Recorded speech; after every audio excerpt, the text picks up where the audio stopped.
तौर पर सब दिन इनके साथ रहेंगे और पूरे तौर पर जो कुछ भी है आज जिस तरह से भी ये करेंगे बहुत अच्छा है। अब बिहार, आज देश बहुत आगे बढ़ेगा। नीतीश कुमार का किस्सा बीजेपी की कहानी का भले एक छोटा सा हिस्सा हो, लेकिन नीतीश की सियासी कहानी में अटल, आडवाणी और मोदी के किस्से की जड़ें बहुत गहरी हैं। हम आपको आश्वस्त करते हैं कि हम इधर उधर होने वाले नहीं हैं, हम रहेंगे आप ही के साथ। ये बातें अभी की हैं, लेकिन इस कहानी की शुरुआत होती है साल 1995 से। मुंबई में बीजेपी के जिस राष्ट्रीय अधिवेशन में आडवाणी ने अटल के नाम का ऐलान पीएम पद के दावेदार के रूप में करके सबको चौंकाया था, वहां मंच पर नीतीश कुमार को देखकर भी लोग हैरान थे। दरअसल राष्ट्रीय अधिवेशन से एक दिन पहले अटल और आडवाणी अपने दोस्त जॉर्ज फर्नांडीज की तबीयत पूछने अस्पताल पहुंचे थे, जहां नीतीश भी मौजूद थे। जॉर्ज ने नीतीश से आडवाणी को नीचे छोड़कर आने को कहा और आडवाणी ने नीतीश से बीजेपी की रैली में आने को कह दिया। जॉर्ज की सलाह पर नीतीश गए, बोले और कहानी में नया मोड़ आ गया। कुछ दिनों के भीतर बीजेपी और समता पार्टी का गठबंधन हो गया।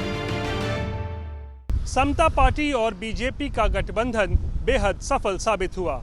इस गठबंधन ने लालू प्रसाद यादव की जमी कुर्सी हिलाकर रख दी।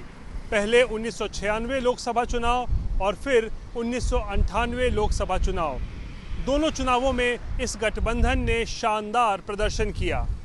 नीतीश खुद दोनों बार चुनाव लड़े, जीते और केंद्र में मंत्री भी बने। 1998 में अटल सरकार में तो बिहार में राष्ट्रपति शासन लगाने की भी कोशिश हुई, मगर राज्यसभा में ये दांव गिर गया।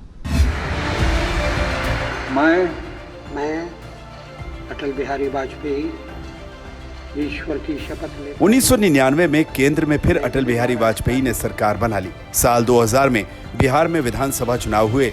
लालू विरोधी कई दल सीट बंटवारे के मसले पर आपस में सामंजस्य नहीं बिठा पाए, लिहाजा नतीजे आए तो लालू के पक्ष में 124 सीटें और एनडीए को 122 सीटें मिली। बीजेपी ने दांव खेला और नीतीश को सीएम पद की शपथ दिला दी।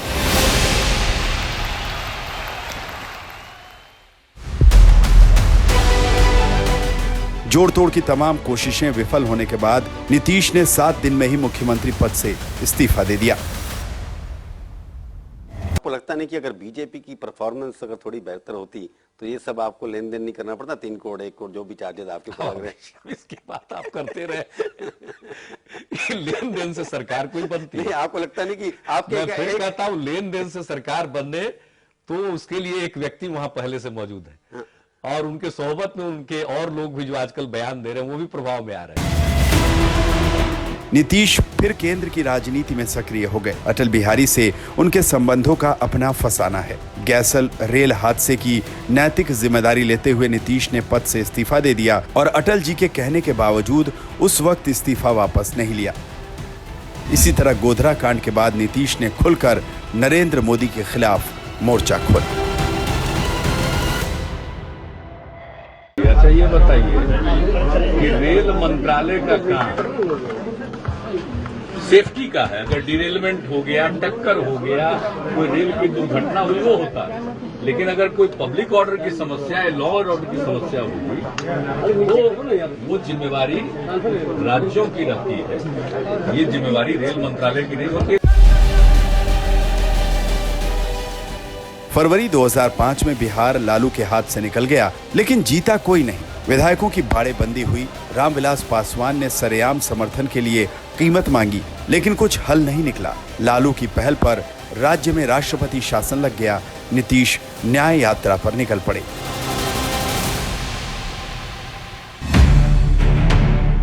इस बीच बीजेपी और जेडीयू को समझ आ गया कि स्पष्ट बहुमत के लिए लालू के मुकाबले एक चेहरा आगे करना होगा। भागलपुर की रैली में अटल जी को नीतीश के नाम की घोषणा करनी थी। अश्विनी वैष्णव को जिम्मेदारी दी गई कि वो रैली के बीच में अटल जी को पर्ची देंगे ताकि वो भूल ना जाए। अटल जी ने पर्ची देखी और उस पर अपने साइन कर दिए। अलबत्ता अपनी बात कहते कहते ये ऐलान करना भूल गए।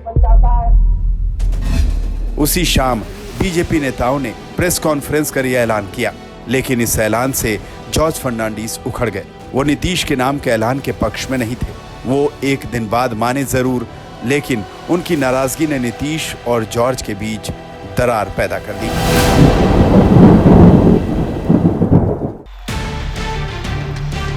नीतीश ने पहले ही कार्यकाल के दौरान सुशासन बाबू के रूप में अपनी अलग पहचान बनाई और जातियों को साधने का हुनर भी सीख लिया। लेकिन ये दौर आते आते बीजेपी में बदलाव की आहट शुरू हो चुकी थी।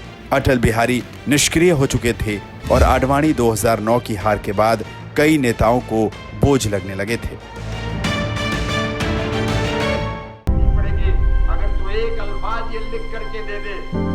2010 में लुधियाना की रैली से आई इस तस्वीर ने नीतीश और बीजेपी की कहानी को नया मोड़ दे दिया। मोदी ने यह संदेश देने की कोशिश की थी कि नीतीश से उनके अच्छे रिश्ते हैं, लेकिन नीतीश अपनी सेकुलर छवि को लेकर कुछ ज्यादा ही चिंतित थे। इस बीच बिहार के कुछ नेता 2010 विधानसभा चुनाव में गुजरात मॉडल से चर्चा में आए नरेंद्र मोदी को उम्मीदवारों के प्रचार के लिए बुलाना चाहते थे और इस कड़ी में बिहार के कई अखबारों में मोदी नीतीश की हाथ उठाई तस्वीर वाला विज्ञापन दे दिया गया।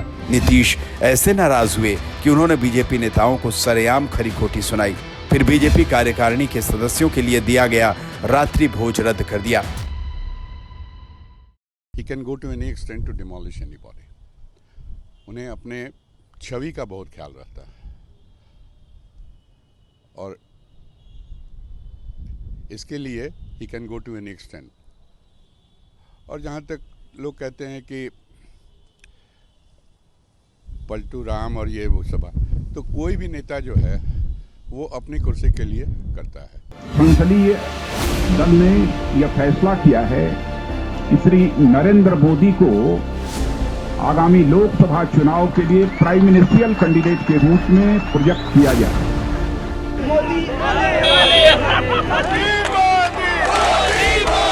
हिंदू नेता की छवि रखने वाले नरेंद्र मोदी से दूरी बनाए रखने की जिद में नीतीश ने मोदी के पीएम पद का दावेदार बनते ही एनडीए से नाता तोड़ लिया।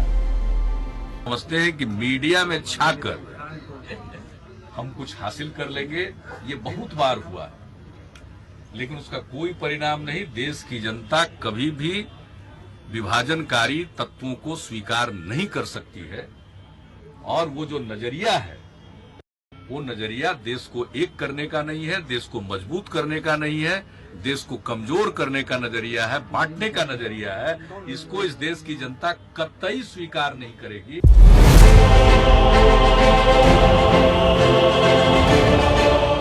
जाहिर है नीतीश मोदी की इन तस्वीरों को देखकर नई पीढ़ी अंदाजा नहीं लगा सकती कि नीतीश की कहानी में मोदी पहले क्या थे। वैसे ये भी सच है कि 2013 से 2024 के बीच गंगा में बहुत पानी बह गया। बिहार में जेडीयू उस वक्त सबसे बड़ी पार्टी थी, अब ऐसा नहीं है। फिर मोदी की कट्टर हिंदू छवि को 2014 और 2019 के चुनावी नतीजों ने एक लोकप्रिय पीएम की छवि में बदल दिया है और इसीलिए इंडिया गठबंधन की धुरी बनने के बावजूद और बीजेपी के साथ न जाने की बार बार बात करते हुए भी नीतीश को आखिरी पल में समझ आ गया कि उन्हें पाला बदल लेना चाहिए और उन्होंने यही किया।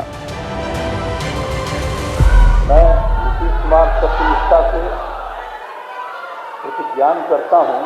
अब बिहार आज देश बहुत आगे बढ़ेगा। अब बिहार का भी तो सब काम हो ही जाएगा। जो कुछ भी बचा हुआ है उसको ही कर देंगे। सबसे पुराना इलाका है, तो इसीलिए हम लोग तो पूरे तौर पर हर तरह से जो आप चाहिएगा उस काम के लिए हम लोग लगे रहेंगे। बहरहाल 2024 के चुनावी नतीजों ने नीतीश की स्थिति को और मजबूत कर दिया है। अब उनका अगला बड़ा इम्तिहान 2025 में होना है और देखना यही है कि तब तक बीजेपी के साथ उनका रिश्ता किस करवट बैठता है। आज तक ब्यूरो।